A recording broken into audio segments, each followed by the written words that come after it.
John 17 verse 8. For the words which you gave me, I have given them. And they received and accepted them and truly understood with confident assurance that I came from you, from your presence, and they believed without any doubt that you sent me. For the words which you gave me, I have given them. Hallelujah.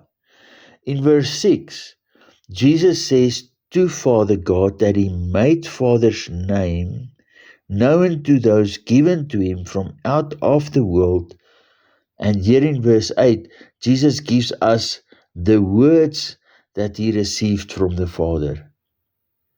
What is the implication for us who now knows the name of Father God, together with the words given to Jesus that is shared by him with us?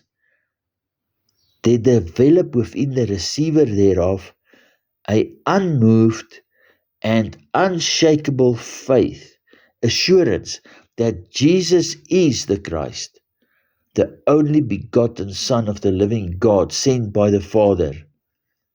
This is all the work of Jesus in the Christ, unto the glory of Father.